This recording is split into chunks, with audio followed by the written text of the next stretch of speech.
Guys, నేను ఇప్పుడైతే ఎల్లగడ వచ్చేసినా. ఇంకో బట్టలు తీసుకుంటున్నా. ఓకేనా? సూపర్డా?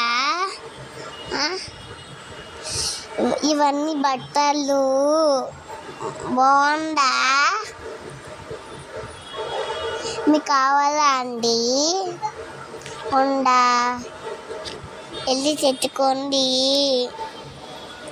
తప్ప పైసెస్ ఉంది, తిన్న తక్కువ అన్నీ అందరు చూపిస్. మేమైతే బేకరీకి వెళ్ళిపోయినా. తమ్ముడు అయితే చొక్కలు, మా డాడీ అయితే బర్గర్ తీసుకుండు. మళ్ళీ తర్వాత బర్గర్ తింటున్నా. మళ్ళీ తర్వాత ఇంటికి వచ్చి అన్నం తిని పండుకుంటున్నాం. Bye friends.